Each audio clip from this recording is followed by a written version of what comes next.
Hello! So, last night I watched the new Netflix movie, Polar, starring Mads Mikkelsen. Before I ruin the entire movie, here is the spoiler free quick review. It's okay. This is a weird one because it's definitely a movie that I would describe as like style over substance.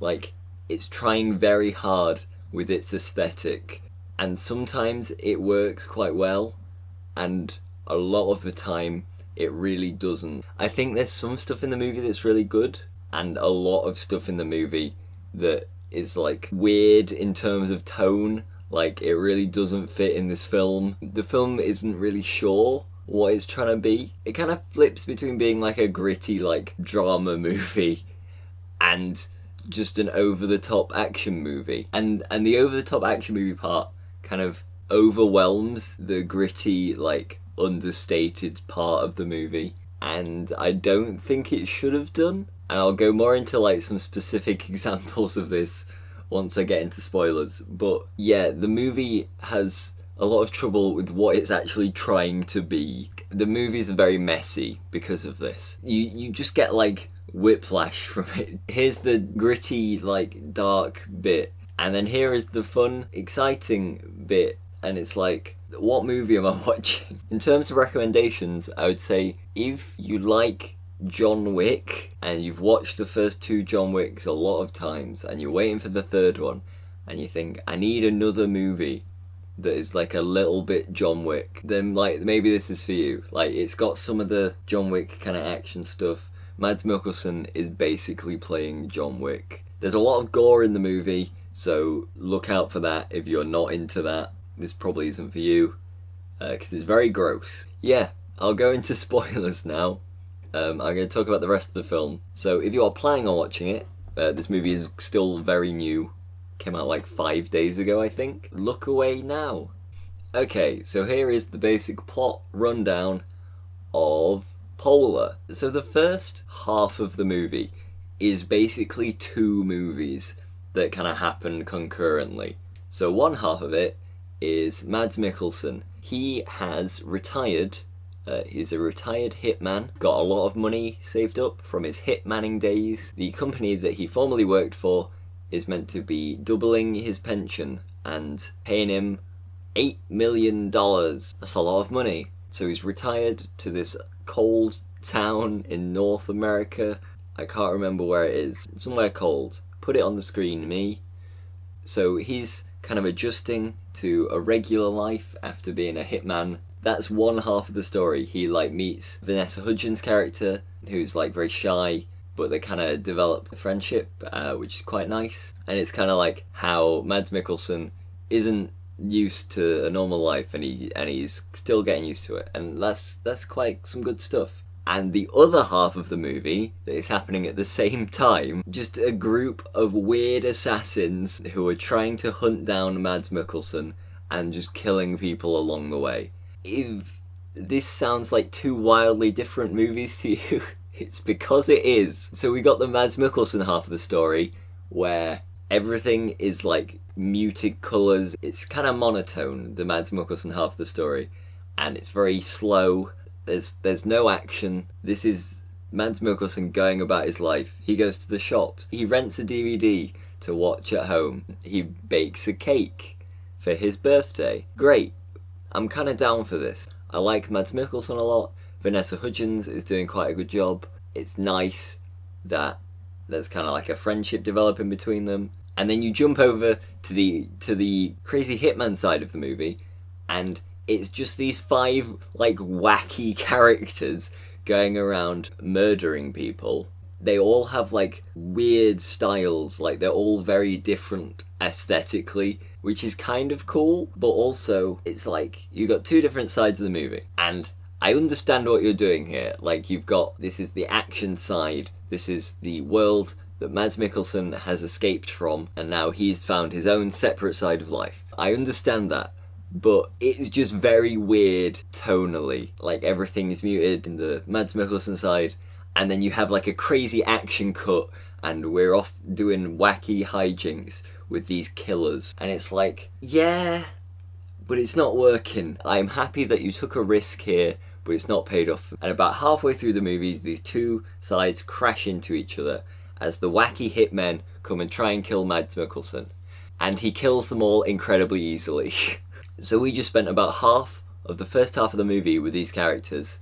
They turn up at Mads Mikkelsen's house and he kills them all, apart from one guy who escapes. But we don't really see him again in the rest of the movie. Like, I still kind of get what you were going for with this. Like, since Game of Thrones, it's been like a kind of cool thing to subvert people's expectations and kill characters who the audience doesn't expect will die at least this early. So we get like halfway through the film, we've set up the antagonists and we've set up our protagonist, Mads Mikkelsen. And the antagonists turn up for the showdown with Mads Mikkelsen, and you think, they can't die this soon, like this has got to be the final showdown, him against all these cool assassins. And he kills them all, and there's still an hour of movie left. Because then, the movie turns into something else entirely, because they kidnap Vanessa Hudgens, who is his awkward neighbour, and earlier on they reveal that she is a victim of sexual abuse in her childhood. He's now got to go rescue her from Matt Lucas, who's the bad guy. I don't know if you have Matt Lucas as a prominent actor in America. Everyone in the UK knows him because he was on like one of the biggest comedy shows for ages, and he's been in all sorts of stuff. It's really weird that Matt Lucas is the villain in this movie, because he also tonally does not fit with the rest of the film. The movie's trying to do all these things. It's like, we've got all these wacky villains, but we also want to kind of have a brooding Mads Mikkelsen at the centre of it, kind of like haunted by his past. It's a lot. So Mads Mikkelsen goes to see an old friend who's going to give him some advice on what to do, and he drugs him and he gets captured by the bad guys immediately. And then he gets tortured, and then Mads Mikkelsen escapes and murders everyone else in the movie. Then he rescues Vanessa Hudgens, he takes her back to their quiet, snowy town, and it is revealed that Vanessa Hudgens' family was killed by Mads Mikkelsen while she was a child, and now she wants to kill him, but she can't do it, and then they kind of make an uneasy alliance, and their plan is to go and kill the person who paid for Vanessa Hudgens' family to be killed. End of the movie. Woo! So I had planned that to just be like a plot thing, but I kind of went off on some tangents in the middle. The main problem with the film is the tone. You can't have it every single way. I'm sorry. I do like that they tried to make it kind of like these two clashing tones. The hitman side, with all our wacky hitmen who are going around killing people, it's kind of played not quite comedic, but it's definitely like lighter in tone. They're all like heightened characters, they're all really exaggerated. They kind of play up the comedy in these scenes, sometimes to the movie's detriment. While I was watching the movie, I was making notes, and there was one point in the movie, I was like, this is the point where I'm turning on the movie. Before this, I was kind of down for it. It just keeps doing these things that I can't get behind. So our fun group of wacky hitmen are going to all of Mads Mikkelsen's known homes. They know he owns all these houses, but they don't know which one he's living in at the moment. So they go to all these different houses that he is renting out to other people, and they basically question the people who live there and then kill them. The first one they go to is like this crazy pervert man, and it's horrible. He like slaps one of the female assassins, and it's just incredibly uncomfortable. And then she's like visibly shaken by it, and she's like stabbing him loads. And then like one of the other houses they go to, the person who lives there is like an incredibly large man, and it's played for comedy. Like they're trying to strangle this large man, and they can't because he's too fat. We can't strangle this large fat man. This was the point where I wrote on my phone that the movie had lost me, because it's not funny. And like that, just like that little bit of movie just felt like the early 2000s would have done this. And like they shoot him, and then he wakes up again because I guess he's too fat to be shot, and then they all shoot him an awful lot, and it's just this exaggerated gore. It's gross, and it's completely unnecessary, and it's played for comedy, and it's just not funny. And the movie like keeps doing stuff like that. I can understand that you want to make the tone differences between the fun, wacky hitman side and the Mads Mikkelsen gritty side. Like I get that. You wanna make them different worlds, and they're gonna crash together in the middle of the movie, and it's gonna go wild. But it doesn't work. It really doesn't work in this film. The whole movie, well, the whole start of the movie is building towards the showdown between the group of killers and Mads Mikkelsen. The rest of the movie is building up for the showdown between Matt Lucas and Mads Mikkelsen. So Matt Lucas kidnaps Vanessa Hudgens, and he's locked her up in his evil mansion. I don't know. Then Matt Lucas also like tortures Mads Mikkelsen in some like gory scenes that we also didn't really need. I'm not saying you can't put gore in your movie, and like the torture scenes are gross, but they're not like serving a purpose. It's just like some scenes to have Mads Mikkelsen get tortured. Like they don't get anything out of it, and they don't really go anywhere. You'd think Mads Mikkelsen, he's been really injured by Matt Lucas, so he can't like fight properly, and like that kind of comes in the next scene. But then for the rest of the movie, he's like fine. He like gets his eye cut out. He's just as effective at killing people. Mads Mikkelsen and Matt Lucas hate each other. They're setting it up. There's going to be a big confrontation. And then with 20 minutes of the movie left, Mads Mikkelsen gets into Matt Lucas's mansion, and they're facing off with each other. And then we cut to outside, and Matt Lucas's head comes through the window. And it's played for comedy, and it's the biggest anticlimax. And I get it. Mads Mikkelsen's been shown to be a really good hitman, and Matt Lucas has not been in any action scenes for the whole film. Like, we don't expect him to be able to fight with Mads Mikkelsen. Like, it's fine. But the scene's played for comedy. Like, we get this long, drawn out, like, comedic shot. The head flies through the window and slowly like slides up to the camera, and Matt Lucas is there like with his head pulling a like silly face. He's like the movie's so messy. There's some good stuff in this movie. I think Mads Mikkelsen adapting to his retired life is really interesting. There's a bit where he adopts a dog, and it's nice. It's quite cute. And he brings the dog home, and then while he's asleep, he's having some like nightmares, and he wakes up and the dog is like on his leg or something, and he shoots it out of instinct, and it's like it's horrible to think about, but that's like a good way of showing like Mads Mikkelsen is gonna have a really hard time adapting to a normal life. And that's some really good stuff in the movie. And then there's some really good action scenes. The scene where the group of assassins come and try and kill him in his house is like quite well done. And there's a scene later on in the movie where Mads Mikkelsen escapes from the torture room, and he's having a fight with all of Matt Lucas's guards in this long corridor, and there's no music playing. It's just like all the characters' feet scuffling about, it's gunshots, people like clanging against each other and grunting. It's just like, this is a really good action scene, and it's really well done, and I wish the movie was more of this and less of the weird comedy, because the comedy that happens in the Mads Mikkelsen side of the story early on is pretty good. It's like he's adapting to this regular life, and he wants to get his new friend Vanessa Hudgens, who lives next door, a present, and he buys her a gun, and then later on he's like, I've still got the receipt, I can get you something else. And it's like, that's the comedy I want that matches the tone of this movie. It's kind of like black comedy, but it's not trying to be really edgy.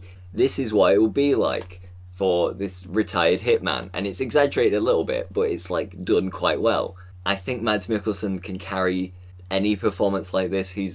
I think he's one of the most enigmatic actors like working at the moment. He can always give a really good interesting performance no matter what he's doing.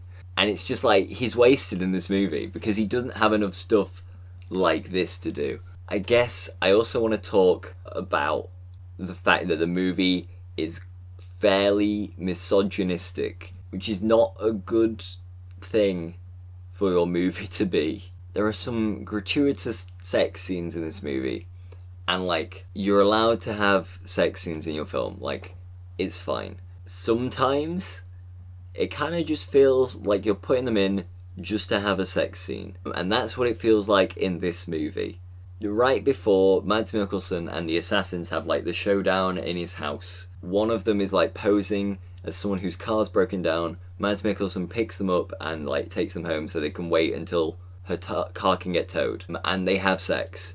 And it's a sex scene that is incredibly graphic, and it goes on way too long, and it feels like they've only put it in to have a sex scene. And this female character, it seems like that's her entire purpose in the film. So the movie opens and they're assassinating Johnny Knoxville, and she has a scene with him where they're like having sex. Sure, women can use their sexuality however they want, but this is a movie directed and written by men. Having this character who has no personality beyond sexuality, it feels really off.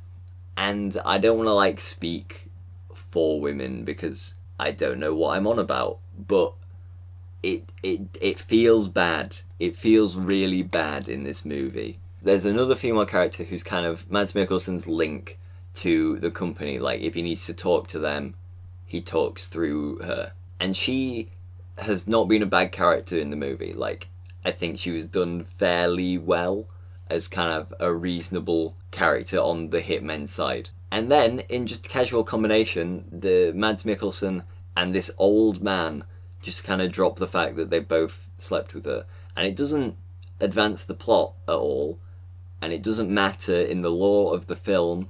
They just do it to, like, demean this character. I don't know what this movie was thinking. So Vanessa Hudgens' character gets kidnapped by the bad guys. They like get her addicted to heroin or something. They like inject her with a bunch of heroin, and then Mads Mikkelsen saves her and brings her back to the cabin where she lives. And you kind of think, this is really bad. They're gonna have to deal with this now. There's gonna be some consequences of the big wacky adventure that we just had to rescue Vanessa Hudgens. They come back and Mads Mikkelsen is asleep, and she is like in bed, like hooked up to a drip. Mads Mikkelsen wakes up and she's gone, and there's all the newspaper things there that reveal that he murdered her family. She's not feeling any of the consequences of being kidnapped and injected with heroin.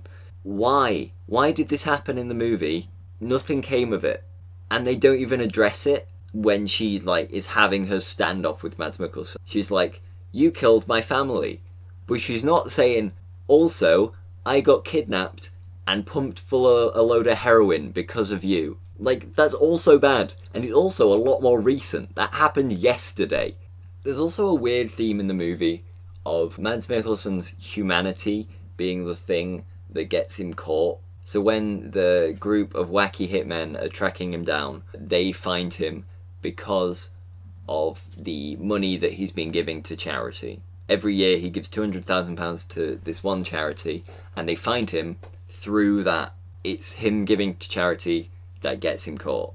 He gets caught by the bad guys when he goes to see an old friend. And the reason that Vanessa Hudgens wants to kill him at the end, he killed the rest of her family, and he could have killed her, but he didn't. If he'd killed her, she would not have come back at the end and tried to shoot him. It's a weird theme to have going through it. And I guess it kind of makes sense. Like, you can't afford to have this humanity if you are a hitman. I don't want that to be the moral of the story. I want it to be his humanity that saves him. And in the end, the thing that saves him is just his ability to shoot people a lot. I didn't even mention the woman he goes to see. When he's been tortured and he needs someone to look after him, he goes to see this woman, and she like heals him up and like bandages all his wounds and whatever, and gives him loads of guns, and then he drives off. And we don't even find out what her name was. There you go. Polar. It's on Netflix. It's not awful. It's just very weird. It's got very weird decisions in it, and not all of them pay off. But it might work for some people. So, like, if it kind of sounds like the thing you'd be into, give it a go. There's some good action scenes in there, and I think the stuff with Mads Mikkelsen, like, adjusting to a normal life is really good. But the problem is the rest of it. The weird comedic tone, the wacky hitmen, and that entire half of the story, I don't think works. But there you go, Polar. It's a film. If you've seen the movie, let me know what you thought. I can see some people liking it. There was some cool stuff in there. It's a bit of a, like, pulpy, gory mess. And that might work for some people. So let me know what you think of that. And I'll see you next time, when I'll be talking about something. Bye.